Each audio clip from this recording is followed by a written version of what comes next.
On August 15, 1943, during the height of World War II, the British cargo ship Nightingale sailed under a moonless sky in the Atlantic. It carried ammunition, medical supplies, and food, lifelines for Allied forces stationed in Gibraltar.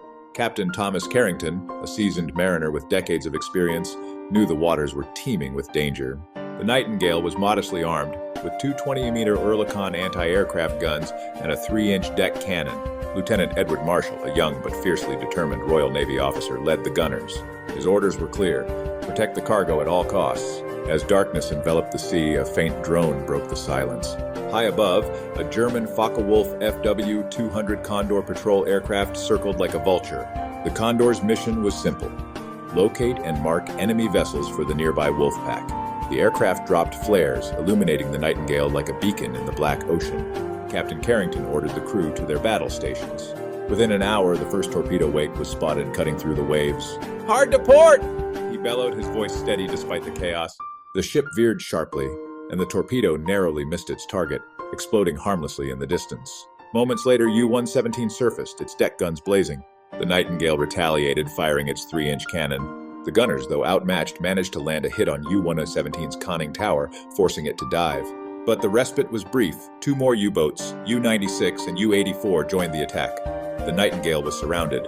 The onslaught was relentless. Shells rained down, ripping through the freighter's hull. The cargo hold caught fire, and thick smoke billowed into the night sky. Captain Carrington, understanding the ship was doomed, ordered the crew to abandon ship. Lifeboats were lowered into the turbulent sea, but not everyone could make it. Lieutenant Marshall refused to leave his post. "We need more time," he shouted, rallying his gunners. Against all odds, they continued to fire, striking U-84's deck gun and temporarily disabling it. Their bravery gave the crew precious minutes to escape. As flames consumed the Nightingale, Captain Carrington made a fateful decision. "We can't let the cargo fall into enemy hands," he declared. He and Marshall set the ship's scuttling charges. The explosion was deafening, sending a fiery plume into the sky as the Nightingale began its descent into the abyss. The surviving crew members, adrift in lifeboats, could only watch as their ship disappeared beneath the waves. Hope seemed lost until the distant silhouette of the HMS Resolute appeared on the horizon. The British destroyer, alerted by a distress signal, charged into the fray. The Resolute engaged the U-boats with a ferocity that mirrored the courage of the Nightingale's crew. Depth charges forced U-117 and U-96 to retreat, while U-84, crippled from earlier damage, was scuttled by its own crew. Of the Nightingale's 42 sailors, 32 were rescued.